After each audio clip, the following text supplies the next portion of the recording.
fast, where truth moves faster than a Holstein calf.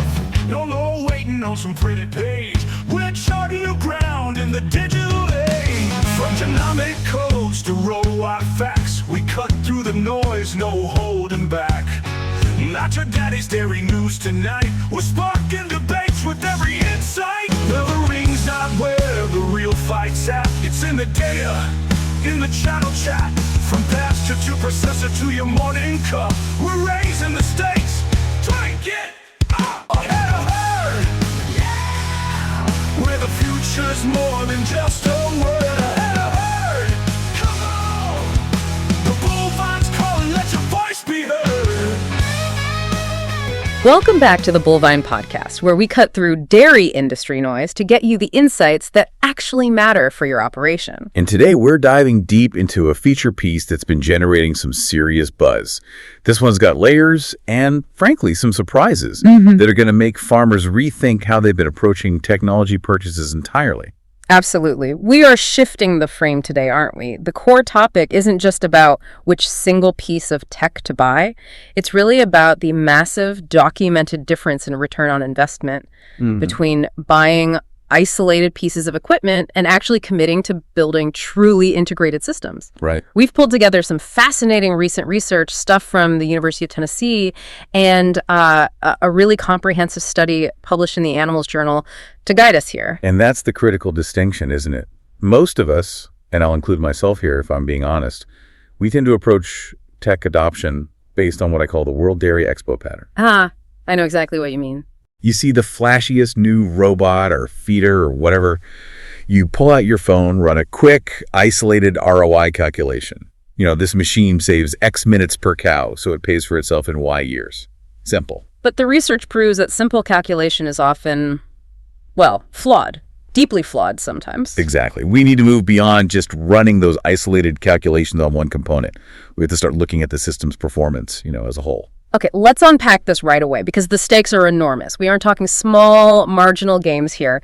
The reward for getting integration right is massive. That Animals Journal study, it found that 58% of integrated farms reported milk production increases that actually exceeded what the robots alone were engineered to deliver. Hang on. 58% seeing gains beyond the baseline spec of the machine itself. That's what the data shows when the systems were properly combined. The synergy, the way they work together, it's creating more value than the sum of the individual parts. Wow. Okay, that is profound. It's not just maximizing the robot, it's optimizing everything around the robot. The environment, the feed strategy, the health monitoring. It all works together to supercharge the robot's performance. And it wasn't just production. No, what else? The study also documented labor cost reductions. Get this. Reductions that exceeded 21% when the various systems actually communicated with each other. Compare that to when they operated as independent silos, requiring staff to manually pull data from one screen and type it into another. 21% reduction in labor costs just by having systems talk to each other. That is real, tangible money. Doesn't matter if you run 200 cows in Vermont or 2,000 out in the Central Valley. That number should grab every single producer's attention. It really should. But here's where it gets even more interesting, maybe a bit more complex. The analysis suggests that scale your herd size and, crucially, your geography completely change the technology economics. Right, and that's the controversy the source material kind of hints at, doesn't it? Yeah. What works perfectly for a massive California megadairy, well, it might just bankrupt a smaller Wisconsin operation if they don't approach integration strategically. So this research isn't just a blanket endorsement of buy more tech? Not at all. It's more like an instruction manual. How to adopt technology correctly for your specific situation, your farm, your climate. The path to profitability, it seems, is strategic integration. It's not just buying the newest, flashiest thing you see advertised in the farm magazines. So our mission today really is to show you why just hitting the aisles at the next farm show with a checkbook ready, well, that might be the wrong approach if you want that 58% gain to actually show up in your bank account. Let's dig in. Okay, let's start the deep dive. Problem identification and the core data. The big question first. Why does the ROI calculated on paper, that optimistic number the sales rep hands you, why does it so often fail to materialize in the actual farm bank account? Well, I think it's because we often plug in the most perfect, ideal, isolated outcome for that one piece of gear. But we completely ignore the friction points, right? The time, the labor, the sheer frustration involved in manually moving or trying to synthesize data from system A over to system B. And friction. Yeah. That's where the projected savings just evaporate. That's exactly where the labor savings often get lost. Yeah. Okay, so let's establish a solid data baseline first. The University of Tennessee research is really key here. They noted that a standalone automatic milking system on its own consistently delivers about a 3% increase in milk production. Right, that seems about standard. And it's mainly because the cows average, between 2.4 and 2.6 milkings per day compared to the traditional 2 times a day in the parlor. Yep. So that 3%, that's the expected baseline. If you just buy a robot, that's the general uplift you should probably anticipate from that single component. And look, that 3% is great, don't get me wrong. But it can often be offset by other things, like increased costs for consumables or maybe higher maintenance, especially if you don't manage the environment around that robot perfectly. It's a delicate balance. Very delicate. Okay, so this is where the integration lift really comes into play, that Animals Journal finding. Remember, 58% of farms with properly integrated systems saw production gains beyond that standard 3% baseline. That is a massive percentage. It just underscores that the system working together creates value that the individual components simply cannot achieve on their own. Okay, let's explore the mechanism, though. How does the synergy actually happen on the ground? What does it look like? Well, think about it like this. It's the health monitor talking to the feed mixer, which then talks to the milking routine software. The study suggests that if an animal health monitor, let's say a rumination collar, detects a subtle dip in activity or maybe a slight spike in temperature. Yeah. Something subclinical, right? Something the farmer can't even see yet. The integrated system can act almost immediately.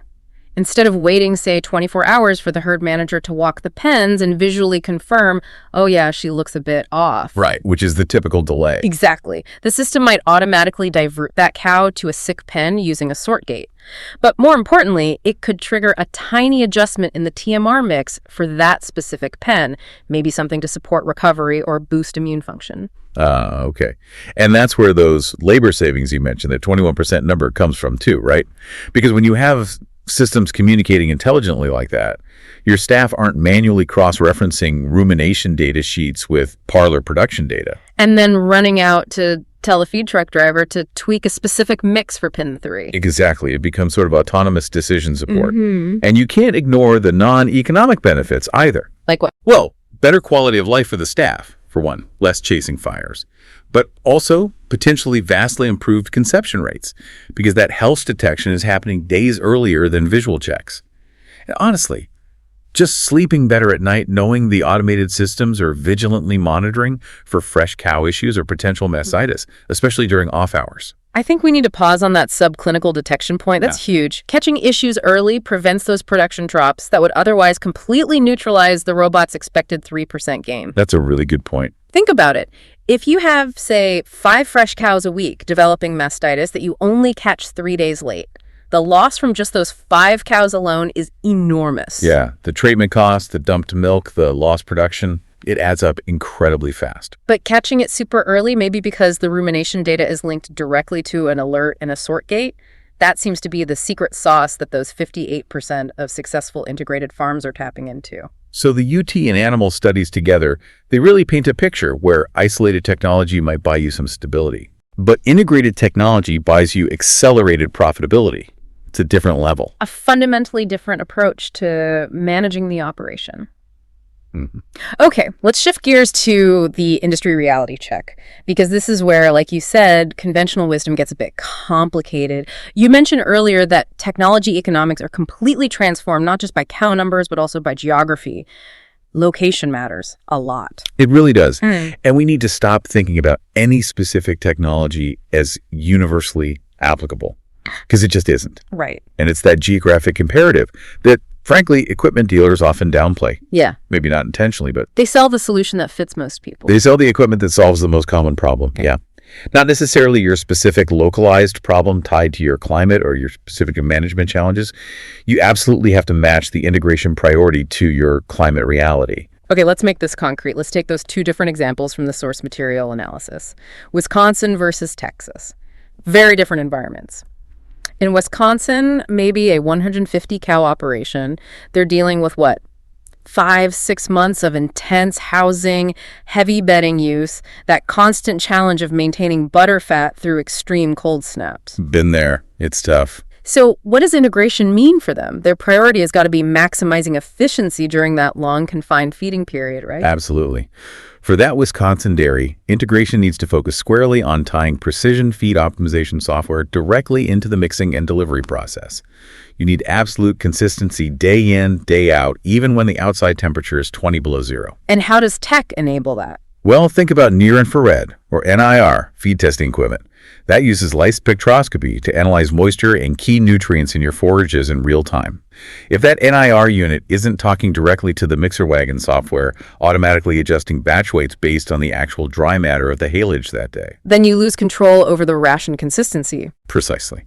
And you lose control over butterfat consistency, and boom, the revenue loss just offsets any potential efficiency gains you thought you had. Okay, now contrast that sharply with the Texas example. Maybe a 2,500 cow mega dairy. Their big worry. 4 months of brutal heat stress, 105 degrees Fahrenheit, maybe more. Yeah, a totally different beast. Their integration focus shifts completely, doesn't it? Completely. For them, integration must link real-time environmental monitoring, humidity, and temperature sensors throughout the barns, directly to their cooling and their feeding systems. So if a sensor detects the temperature humidity index, the THI, climbing into the danger zone, the integrated system needs to react automatically. Increase fan speeds, adjust the mister timers, but also maybe subtly increase the frequency of feed pushing. feed pushing. To encourage the cows to come up and eat more often, accessing the cooler, fresher feed before it gets too hot or less palatable. Keep that intake up. So if those three systems, the environmental sensors, the cooling system, and the feeding system, aren't talking to each other seamlessly, then the farmer or the staff are just chasing their tails, running around trying to manually adjust everything. And meanwhile, the cows are backing off feed and production tanks immediately. it's fascinating, too, how scale affects the viability of this. For smaller operations, the source material seems to suggest integration isn't just a nice-to-have optimization. No, it's often necessary just to make the advanced technology viable in the first place. Why is that? Because that base investment, the robot, the complex feeding system, it simply doesn't scale down easily in cost. The price tag for one robot isn't dramatically different for a 60-cow setup versus a 120-cow setup, relatively speaking. So that smaller dairy needs to squeeze every single ounce of efficiency out of that high capital base investment. They absolutely cannot afford wasted data or inefficient labor dragging down the ROI. Whereas for the large California operations you mentioned? For them, integration is often less about basic viability and more about optimizing what's already likely world-class performance. They're fine-tuning a highly efficient engine. Integration is like the fuel injector optimization for them. Good analogy. And we also have to touch on other environmental factors quickly, like pasture-based operations dealing with a wet, muddy season. Their integration priorities are different again compared to dry lot systems out west. Oh, absolutely. In dry lots, dust becomes a massive integration factor you have to plan for. How so? Well, dust messes with sensor accuracy, for one. It might require a different maintenance protocol, maybe more frequent cleaning cycles, which cuts into that projected 21% labor saving we talked about. If you're running complex automation like robotic scrapers in a super dusty environment without integrating a strict, maybe even automated cleaning schedule for the sensors and the machine itself, your maintenance costs are going to skyrocket immediately and eat up any savings. Okay, let's follow the money now. Because even the most brilliantly planned integration strategy can completely fall apart if you don't budget accurately for all those invisible expenses. Ah, yes, the hidden cost sinkhole. This trips up even the savviest producers. So what's the key takeaway here? If there is one immediate actionable thing for you listening right now, it's this. You absolutely must budget, realistically, 20 to 30% additional funds right on top of the quoted equipment cost. 20 to 30% extra. Yes. For all those overlooked expenses, every single successful integrated producer we looked at in the sources or that I've talked to reports this is absolutely necessary to prevent the whole project from failing or falling way short of expectations. Wow, 20 to 30% is massive. Oh. What specifically accounts for the most painful surprise expense lurking in that buffer category? Almost always it's infrastructure, and specifically within infrastructure, connectivity. Right. Barns are tough places for Wi-Fi. Exactly. Dairies are just tough environments for reliable data transmission. You've got metal buildings blocking signals, long distances between barns, thick concrete walls. It all creates connectivity dead spots. So you invest heavily in the tech. Right.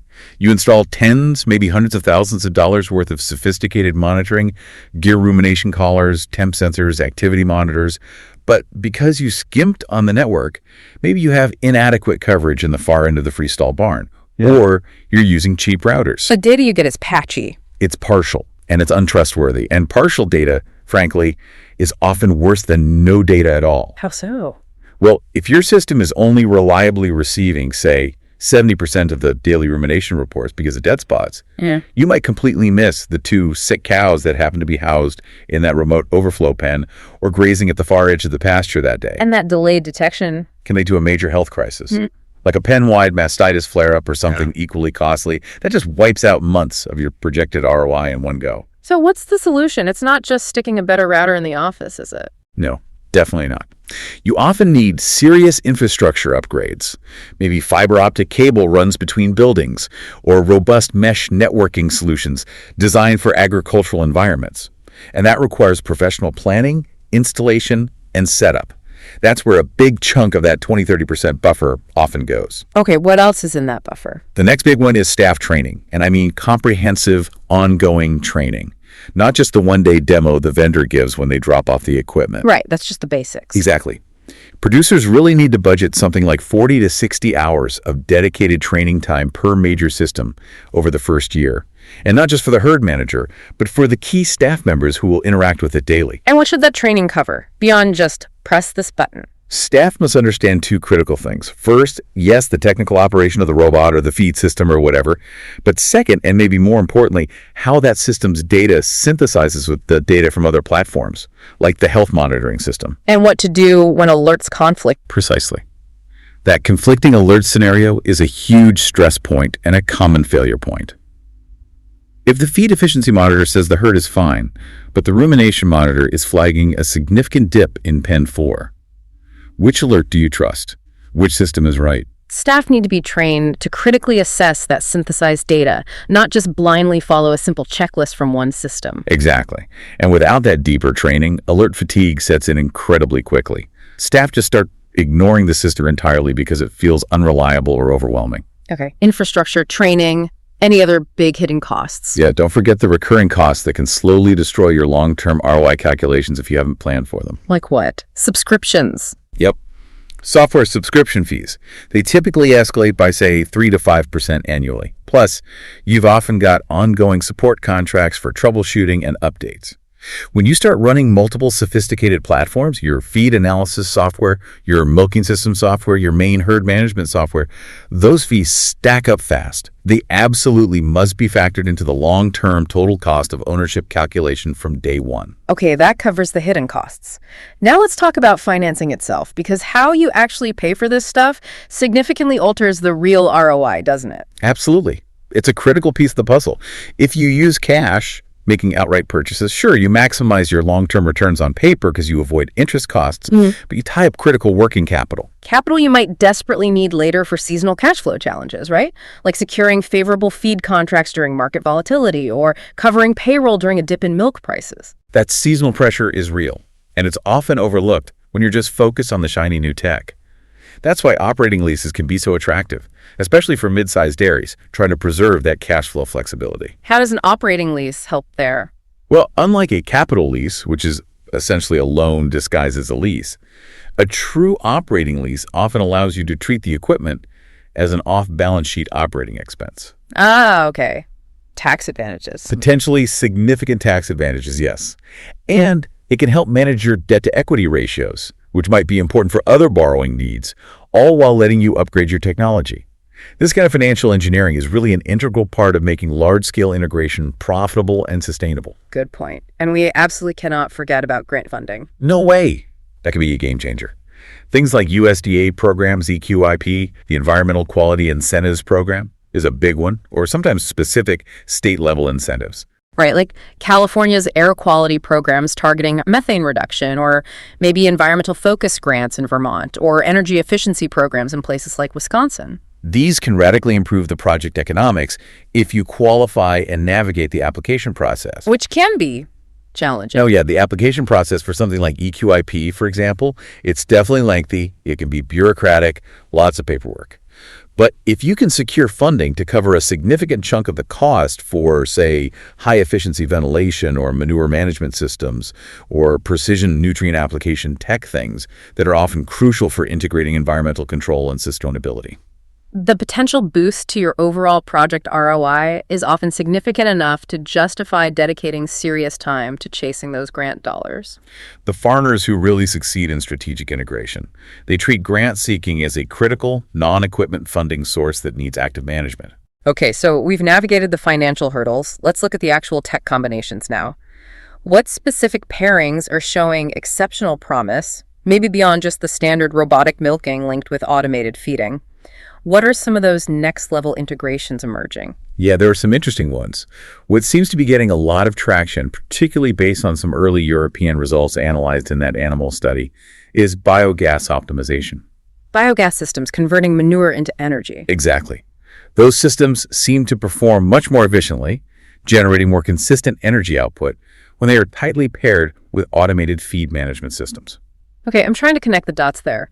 Why would more consistent feed pushing or TMR delivery affect methane output from the digester later on? It seems to be about the consistency of the manure itself. The theory is, when automated feeding systems ensure really frequent, consistent feed consumption patterns throughout the day, the resulting manure stream entering the digester is more homogeneous. It's less volatile, less variable in its composition from hour to hour or day to day. So a steadier input for the digester's microbes. Precisely. That steady, predictable input, combined with the automatic mixing or agitation managed by the digester system itself, appears to optimize the conditions for methane production. So you're connecting two systems that seem pretty feed management and waste management, but you get an efficiency lift on both ends. Better nutrition management for the cows, and potentially better, more reliable energy output from the digester. That's clever integration. Okay, what else? Heat stress is always a huge topic. Yep. Another key area, especially critical for producers in the South and Southwest, is that advanced heat stress management we touched on earlier. We're seeing monitoring systems, things like Cow Manager or similar platforms that track activity, rumination, maybe even ear temperature integrated directly with the automatic cooling systems in the barns. And the benefit there is faster reaction time. It's more than just faster. It's more targeted. These integrated systems can identify specific zones within a large barn or even individual cows that are heating up in real time, long before the single temperature sensor for the whole barn hits some preset alarm threshold. So it's proactive, not just reactive. Exactly. They can then adjust to cooling, maybe just the fans and sprinklers in that specific section, to help those cows maintain consistent feed intake. If one particular pen seems to be struggling more than others, the system targets cooling efforts there specifically. That level of precision can maximize energy efficiency while also maximizing feed efficiency. You're not blasting the whole barn if only one section needs it. Makes sense. But the sources did bring up an important caveat we need to highlight here, right? Yeah, absolutely. Yeah. Success with these systems in dry heat environments, like Arizona or parts of California where evaporative cooling works really well. That success might not translate directly to the high humidity challenges you face in the Southeast, for example. Right. You have to match the technology and the integration strategy to your specific climate reality. Those high humidity environments, they require much heavier integration with ventilation systems to manage the moisture effectively and prevent secondary problems like respiratory issues. Just adding more water via misters might make things worse if you can't get the humid air out. Good point. Okay, moving to health. Yeah, on the health front, the integration we talked about earlier, linking systems like SCR or all-flex rumination monitoring directly alongside your established health protocols, that's creating huge value. Like we said, these collars can catch those subclinical issues days earlier than just relying on visual observation during lockups. And days earlier means? It means much cheaper treatment, usually faster recovery, and critically less lost production during that subclinical phase before you even knew she was sick.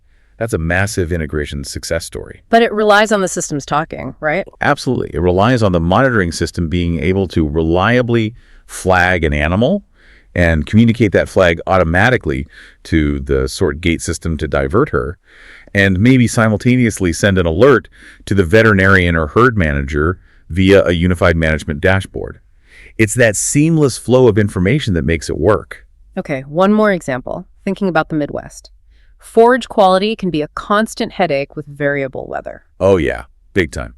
So another valuable integration emerging there is using precision forage harvesting techniques guided by field mapping technology. So knowing the quality variations within a field. Exactly. That precision forage data, knowing, for instance, the actual measured feed value, the RFV or NDFD, of the haylage harvested from the north end of field A versus the south end, or from this cutting versus the last. That data then feeds directly into the ration optimization software back at the farm. Right, which allows the nutritionist and the feeder to ensure absolutely consistent TMR delivery, balancing out those variations in forage quality automatically. And consistency is king for rumen health and production stability. It's paramount. But all these examples share one common thread for success: the operational match. Meaning, the most successful farms don't just buy the newest, coolest tech. They carefully match the systems they choose to their existing management capabilities. And crucially, their staff's expertise and willingness to engage with the technology. If your team can't realistically handle interpreting complex, sometimes conflicting data inputs from multiple systems, then buying the most complex integrated setup is just setting yourself and them up for frustration and failure. So the integration has to fit the people using it, not just the cows. 100%. It's a human system as much as a technological one. This leads perfectly into future implications and this really critical idea of strategic adoption timing. It seems the most successful producers, the ones really getting into that 58% success bracket, they don't adopt technology randomly or based on the latest sale flyer. They follow a very thoughtful, logical, almost staged progression, typically spanning maybe 12 to 24 months. This seems to be the blueprint. Yeah, you absolutely have to build the foundation first. Start small, build the infrastructure right, get your data clean, then build on top of that. Rushing this process seems to be where things go wrong most often. Okay, so break down these stages for us. Stage 1. Stage 1 is what the sources call foundation technologies. This usually spans the first, say, 1 to 9 months of your tech journey. These are generally lower risk systems. Their main job is to start generating reliable, actionable data and to build out your basic digital infrastructure on the farm. Okay, examples. What kind of tech fits here? We're talking about things like good feed testing equipment. That NIR unit we mentioned earlier is a great example. Basic activity monitors for heat detection or simple health alerting. And really importantly, establishing a robust, unified data management platform. Some central place where data can eventually flow together, even if it's not fully integrated yet. And the benefit of starting here? Well, the beauty of this stage is that it's relatively low capital commitment compared to the big transformative systems like robots. It lets you sort of test the waters, dip your toe in without betting the entire operation on something brand new to you. And you start assessing how technology actually fits with your current management style, right? And how your staff adapt to using data more. Exactly. You find out who on your team embraces it, who struggles, you identify training needs. Basic NIR testing, for instance, it usually pays for itself pretty quickly in feed cost savings or improved consistency, and it gets your team used to the idea of trusting data, maybe sometimes over gut intuition. It builds that data culture slowly. Okay, makes sense. So once that foundation is solid, what's stage 2? Stage 2 is the performance accelerators. These usually start kicking in maybe around month 6 and can continue developing through month 18 or so. These are the systems that start delivering really noticeable day-to-day operational improvements because they begin connecting those foundation data points you established in stage 1. Okay, so this is where the integration really starts happening. Yes, this is the crucial stage that honestly often gets skipped when people jump straight from basic monitors to the big ticket items. Examples of stage 2 tech. Things like ration optimization software that's truly integrated with your automated mixing system, pulling in that real-time NIR data, or heat detection alerts from activity monitors linked directly to your breeding protocols, and maybe even sort gates. Or those environmental controls that respond automatically to real-time conditions in the barn, rather than just running on preset timers. And this stage focuses on improving workflow, making things run smoother. Exactly. Workflow, efficiency, consistency. And this is where that geographic tailoring comes in again too, right? Northeast operations might focus stage 2 integration on maximizing efficiency during that long winter housing period. Warmer climate dairies will focus stage 2 on nailing consistent feed intake and heat abatement year-round. Okay, here's my challenge then. What if a fantastic deal, maybe a heavily subsidized robot purchase program, falls into a farmer's lap while they're still technically in stage 1, building their foundation? Should they jump ahead, grab the deal? Oof, that's the tempting scenario, isn't it? Yeah. Personally, I'd be very cautious about that. My read of the research and experience, suggests that skipping stage 2, skipping that phase where you really master the data flow and refine your workflows, Yeah. it seriously undermines your chances of success with the big stage 3 systems later. Why? Because those transformative systems, stage 3, they absolutely rely on clean, verified, real-time data flows. They rely on staff who are already comfortable managing automated alerts and workflows. If you drop a sophisticated robotic milking system into an operation that hasn't even mastered getting reliable real-time data flow from their feed wagon consistently into their management software yet, which is a stage 2 achievement. They're just going to be chasing data inconsistencies and calibration problems for months. Exactly. Leading to high maintenance costs, downtime, frustrated staff, and an ROI that never materializes. You need the stage 2 discipline first. Okay, solid advice. So that brings us finally to stage 3. Right. Stage 3, transformative systems. These typically start coming online maybe around months 12 to 24, and sometimes the optimization continues well beyond that. These are the high capital, high impact investments. Automated milking systems fit here, biogas generation, advanced health analytics platforms that might use machine learning or AI. And the key is these systems only truly shine, only deliver that massive potential ROI. When the proper infrastructure from stage 1 is solid rock, and the operational expertise and smoothed out data flows from stage 2 are fully established and humming along. So it requires really informed patience. Absolutely. Be cautious about technologies that seem to require perfect conditions or flawless execution to work, because real dairies are messy, unpredictable places. Wait for technologies to have genuinely proven track records in environments similar to yours before making those major, potentially farm-altering transformative investments. Don't be the beta tester unless you have deep pockets and a high tolerance for risk. And the pace of change isn't slowing down, is it? Not at all. It feels like it's accelerating. AI, machine learning, predictive analytics, they are all rapidly coming into practical dairy applications now, promising to predict health issues or optimize breeding decisions days or even weeks in advance. So the farms that master this strategic, staged adoption process now, the ones building these robust, integrated systems piece by piece, thoughtfully, They're positioning themselves perfectly to actually capitalize on those next decade innovations when they become mature and reliable. while the farm's still trying to connect System A with System B using a clipboard and manual data entry. They're going to fall behind fast. The gap is widening. Okay, but now, let's maybe inject some necessary skepticism here. We are the bullvine, after all. We have to challenge things a bit. Not every piece of emerging technology actually delivers on its promises, right? And as farmers, we absolutely have to question the sales pitch vigorously. Let's get into some contrarian takes, maybe. Where does integration sometimes fail? Yeah, that's a crucial perspective. And what's fascinating is that the biggest failures often seem to come not necessarily from the core technology itself being bad, but from the integration being practically impossible or just poorly executed or maybe just not thought through realistically for that specific farm. Right. Take, for example, standalone monitoring systems. You see a lot of these. They might collect tons of data. Temperature, activity, location. Yeah, all sorts of stuff. But they often generate alerts without providing clear, actionable, automated response options within an integrated system. Or worse, sometimes they rely on proprietary coding or closed APIs that make them incredibly difficult or expensive to actually link up with other essential vendor systems on your farm, like your main herd management software. So before investing in any monitoring system, the critical question you have to ask is, What specific automated action will the integrated system take based on this alert? If the honest answer is still, well, I will get an alert on my phone, and then I will go look at the cow. and you haven't really bought an integrated system component. No. You've basically bought an expensive pager. And the hidden cost of manually managing all that data, filtering the noise and deciding what to do will quickly destroy any perceived ROI. That's a great point. And we also have to talk about the physical environment just straight up defeating some high-tech solutions. Oh yeah. Video systems, for example. Yeah. Especially ones using AI for health or behavior monitoring. They can struggle terribly with real-world barn conditions. Variable lighting throughout the day, shadows, dust, moisture, lens condensation, maybe even flies landing on the camera lens. Stuff you don't see in the controlled lab tests. Exactly. What works perfectly in a clean, controlled testing environment might become almost useless during harvest season when dust levels are high, compromising the AI's accuracy and leading to a flood of constant false alarms, or just unreliable operation. Okay, what about complex automation for routine tasks?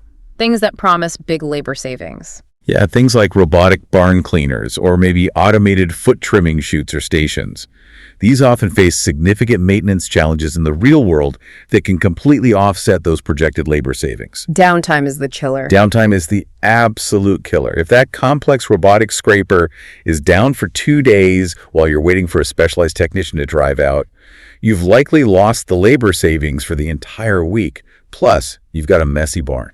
So when you're evaluating vendors for these kinds of complex automation systems, You must ask hard questions about typical uptime percentages reported by real farms like yours. And critically, what is their guaranteed service response time in your specific geographic region? Get references and call them.